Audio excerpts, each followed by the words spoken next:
Smart 24, driving business.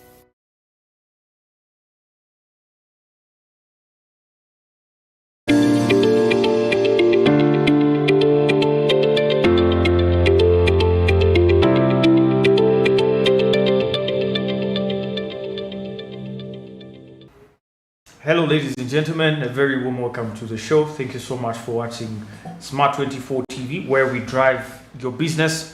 Of course, it's a new year and I hope you're having yourselves a wonderful year so far.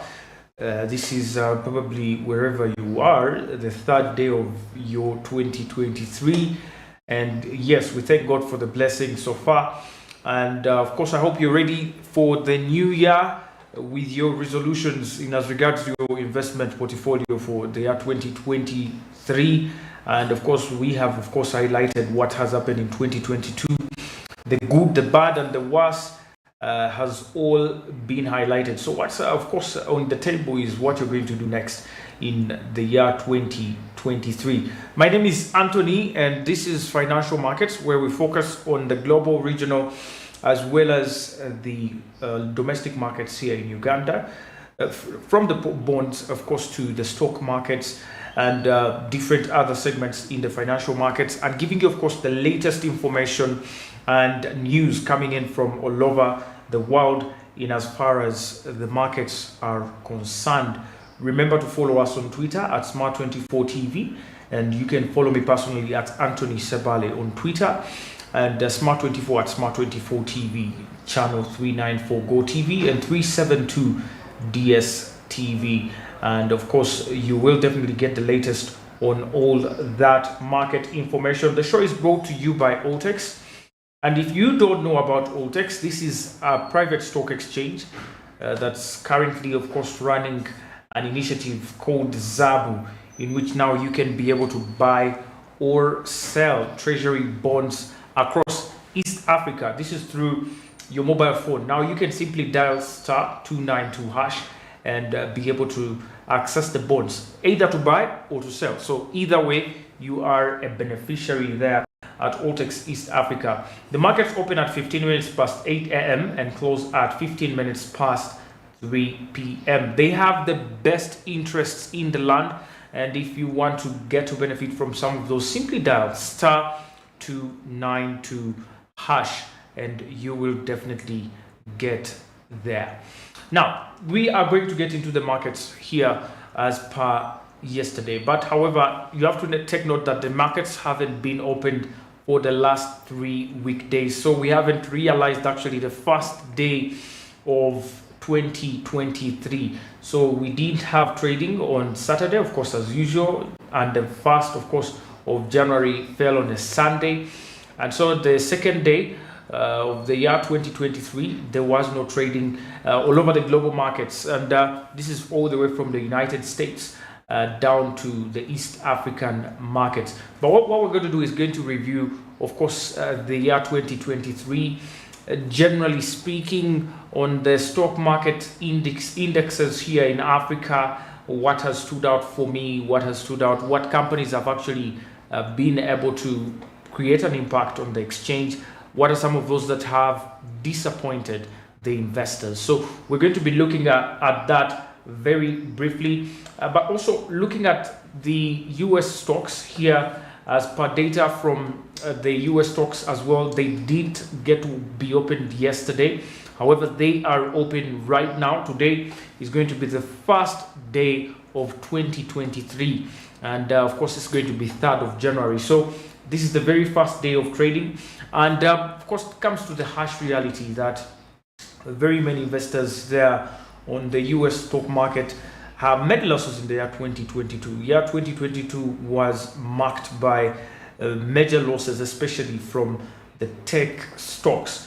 And there has been, of course, speculation that probably this could be a better year for the technology stocks, but could this be sustainable, and could the year 2023 see a little bit of change here in the market? Now, one thing I want to tell you about trading is that whether the markets are open or not, you ought to keep your information at your fingertips. You ought to keep informed, you ought to keep in the know of what's happening on the market.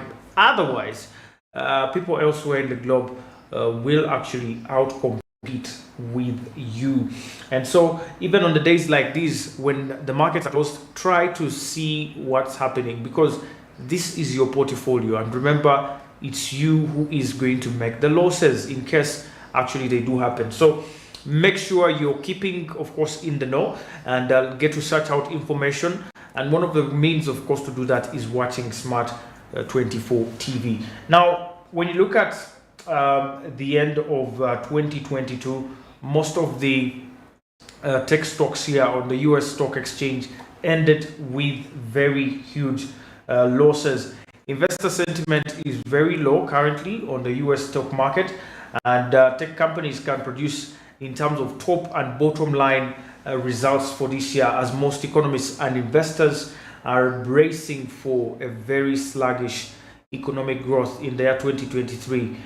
Remember, the treasury bonds yields there in 2022 escalated way above the returns on the stock markets in the US. And so that, of course, puts the stocks at a very bad position currently. And ending the year 2022 the way they did, we are still expecting a little bit of sluggish economic growth. However, the easiest way to see that concern is through the prism of the markets. For example, the Nasdaq Composite, which tracks the aggregate performance of all the tech stocks, tanked about 33% in 2022.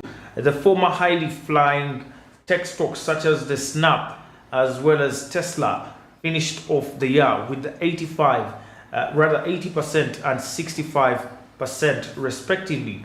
The cash cow, safe haven stock, that is Apple, lost about 27% just of last year. And again, the sentiment here right now is still awful at the moment.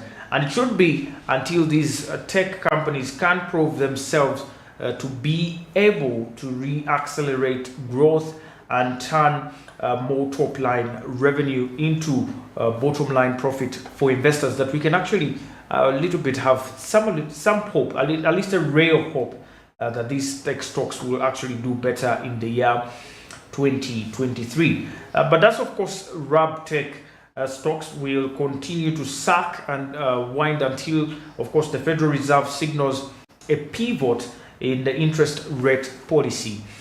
Last year was marked by a very escalated growth in terms of the interest rates on the central bank. The Central Bank of the United States, the Federal Reserve, raised rates by 75 basis points on 4 consecutive occasions. Of course, this was due to inflation, which kept above the threshold, 5%, 2% rather, that the Federal Reserve Bank wants to keep it at bay. However, of course, this did not come along, of course, with just a few impacts on the markets. There was a huge impact of this central bank rate on the market, because it sent the yields on the Treasury note upwards, and that definitely affected the stock returns negatively. So first part of your lesson this year is to proceed and with caution on seemingly cheap tech stocks until we get, of course, a more dovish Federal Reserve. Now, the second part is you need to be ready to act before the Fed gives that all clear. So you need to be able to act before you see. If you realize, for example, inflation data is out, you must be able to seek out, for example, sectors like the food, the energy sector, the volatile sectors of the economy, and realize, are they moving in the same direction? And then make a decision whether to invest in small tech stocks or the big tech stocks. Now, if you think you found a great thesis that pairs with a sharply discounted valuation, it may be worth nimbling. One of those names could be Meta Platforms, or famously known as Facebook. It could be one of the companies, of course, you're looking at in this year's stocks. But I just think you're going to have a major re-rating of the Meta stocks this year. And the embattled social media company, formerly known as Facebook, enters 2023 with a near trough valuation and the looming benefit of billions of dollars in cost cuts. Remember that Twitter and Facebook cut so many jobs. Many people lost their jobs in these companies last year. And this was a means of cost cutting. It means these companies are actually struggling to see that they remain profitable. So are you going to actually get to invest in such companies at this moment? I think you must be very slow. I would rather invest in an upcoming company. For example, if you have a fintech that is promising in the long run, this would be a much better company to look at and invest. Besides, you don't want to put all your eggs in one basket. If you think these tech stocks are going to do something, then try to diversify. Don't put all your eggs in one basket. Don't buy all stock in Amazon and then you buy some in Facebook. You're buying in basically big stocks and you're buying in the same sector. So how are you going to actually get to avert some of the problems that can come from any of the sudden happenings that could happen in these companies? Now, those are some of the cost cuts that tech rivals such as Amazon and Google still haven't taken. So remember, Amazon and Google did not cut costs as much as Facebook and Twitter, which are some of the tech stocks that really had a cutback on cost through, of course, getting to fire very many people. Now, this, at least it makes a little bit Meta stock, it makes it a little bit relatively more attractive compared to these other stocks. And if cost cuts aren't exactly a thesis that gets you excited about tech stocks, you can thank Jay Powell, of course, the chairman of the Federal Reserve Bank there, for that. The ball is definitely in his court this year. So that's it from the US stocks. The global stocks, of course, like I mentioned, you must be vigilant. You must have the research and make sure you are investing in the right places at the right time. Now let's get to look at the local stocks here, or continental stocks in Africa. I'll start off with, let's first start from abroad and then come down back home here at the Uganda Securities Exchange. When you look at the Johannesburg Stock Exchange, the biggest stock exchange here in Africa, Johannesburg Stock Exchange currently, when you look at its J203, they currently have lost quite a lot on their year to date. And having a look at, for example, the last day of trading last year, 2022, the performance of the JSE 203 was as follows. It dropped on this last day about 548.57 points, a 0.75% decline in the points there, to close at 73,048.57. Now, this represents a current 1 week loss of about 1.07% and a 4-week loss of 0.11%. However, in terms of year-to-date loss, they have a relatively smaller loss of about 0.9%. So relatively, compared to most other stocks, the South African stocks have done way better in year-to-date, looking at the first day of January all the way down to the last day of December in terms of trading. Now, the other remarkable indexes, like when you look at the FTSE JSE Fledgling Index, it has lost about just 2.86%, which is a little bit more. And the FTSE JSE Small Cap, of course, for the small capitalization market companies, has gained actually about 1.66%. And the mid cap has actually lost about 0.14%. So you see there's opportunity in there, and this is where you must, as an investor, make very critical analysis and think about it. What am I going for? Am I going for the big caps? Am I going for the medium caps or the small cap companies? All this is important before you get to make a decision to invest in the stocks this year. Now, in aggregate, on the last day of trading in South Africa, we had about 291 Johannesburg Stock Exchange listed equities participating in trading, ending the day with 126 gainers and close to 151 losers. Trelido Holdings led the gainers at an 18.92% gain in share price, about closing at 2.2 South African rand. The Indal Plus properties as well, a gain over 15.38%. These were the big gainers for the day in the Johannesburg Stock Exchange. And Marshall Montego as well gained about 11.11%, coming up on top of the gainers list there in the Johannesburg Stock Exchange. However, the losing side had quite a number of stocks as well. And when you look at Brimstone Investment Corporation, they did lose most on the day after losing about 18.83% in value at 5.26 South African rand, followed by Bricor at 12.5% loss there. And then Invest South Africa Bond ETF, of course, it's an exchange traded fund. Remember, for stock exchanges like Johannesburg Stock Exchange, the exchange traded funds are really popular. So they do have the Invest South Africa Bond ETF. Now this lost about 11.51%.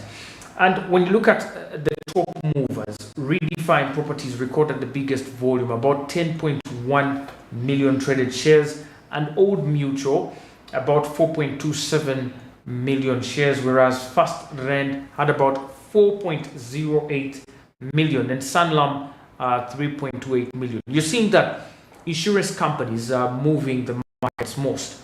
So there is something in the insurance side that we must actually investigate in terms of why are there more trades in South Africa in the insurance companies. Maybe these companies are doing better when it comes to the annual reports. They are giving better reports, more earnings in the quarters. Maybe the insurance companies are also getting more interest, especially in the public in South Africa. All these could be factors of growth, and as a long-term investor, you can look at them critically and make your decision. Now, generally, the Johannesburg Stock Exchange last week had about 5.4 billion rand. Of course, it's a big market, and you expect very big monies every single day of trading, and they did record about 80.2 million shares that were traded.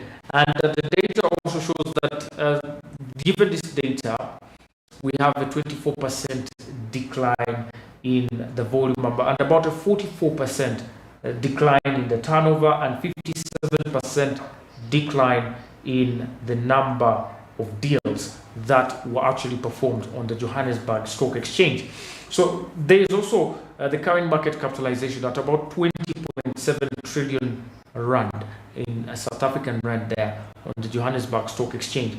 That shows you what 2022 had for us on the last day of trading at Johannesburg Stock Exchange.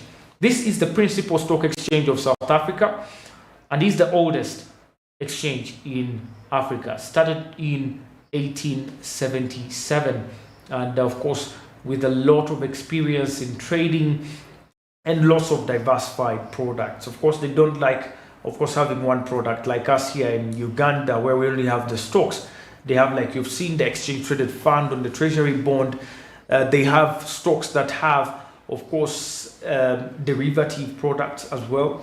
So you can consider diversifying your portfolio with some of the companies here at the Johannesburg Stock Exchange as well. Now let's get to look at the Uganda Stock Exchange. Of course, time is fast spent. I wouldn't want to go beyond the prescribed time, because yesterday the markets were closed and today trading is happening. So I want you to go and make your trading for the day, the very first trading for the year. I hope you're excited as I am. Uganda Stock Exchange, like I said, ended the day not so well in the last day trading on Friday. And when you look at critically here, we had about 3 participants in the USE trading, ending the day with about 2 gainers and over 5 losers on the market. The Uganda Clays Company gained most at 14.67% gain. That was from 15 to about 17 Ugandan shillings per share. Jubilee Holdings also gained about 2.17%. And on the losing side, we had KCB Group as well as Centum and National Media Group, as well as East African Breweries losing on the Uganda Securities Exchange. Now, however, like I mentioned, Wumeme is exiting Uganda very soon. And in 2025, on the 30th of March, we will be saying our last goodbye to Wumeme. And of course, it has notified all shareholders in as regards this exit. Now, this has seen Wumeme ending last year with the biggest activity.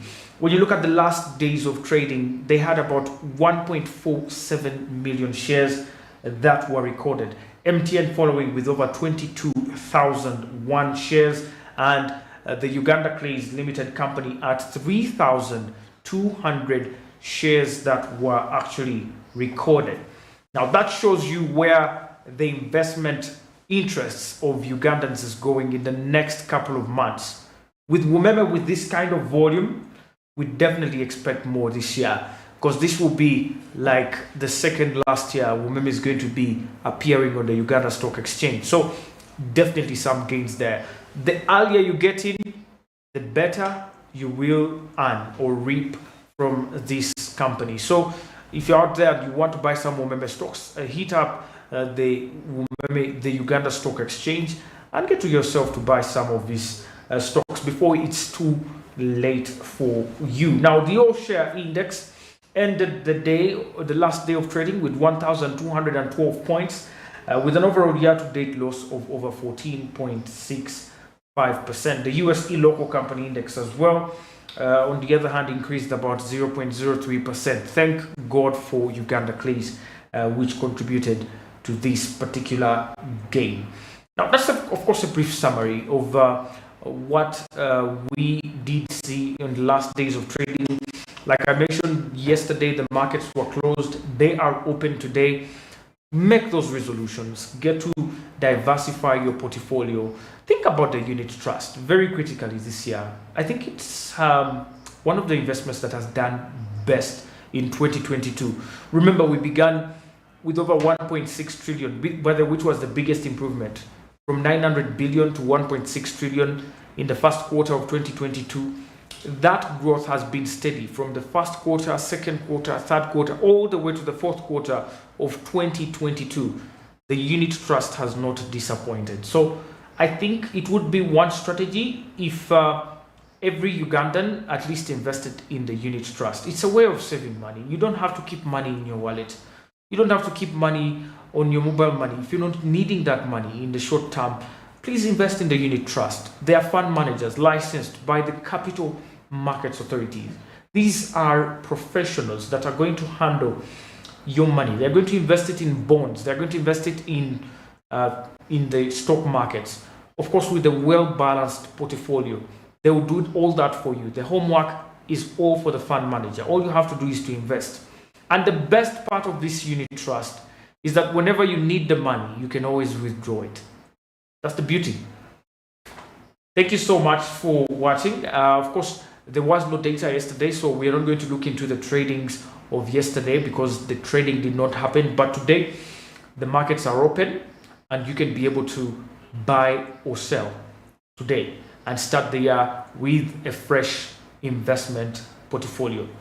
Thank you very much for watching, and keep tuned at Smart24 TV. There's more to come. Remember, we mean business 24 hours, 7 days a week. Follow me on Twitter at Smart20 at Anthony Sebale, and as well as Smart24 TV at Smart24. My name is Anthony. I'll catch you tomorrow, same time, same place. Bye for now.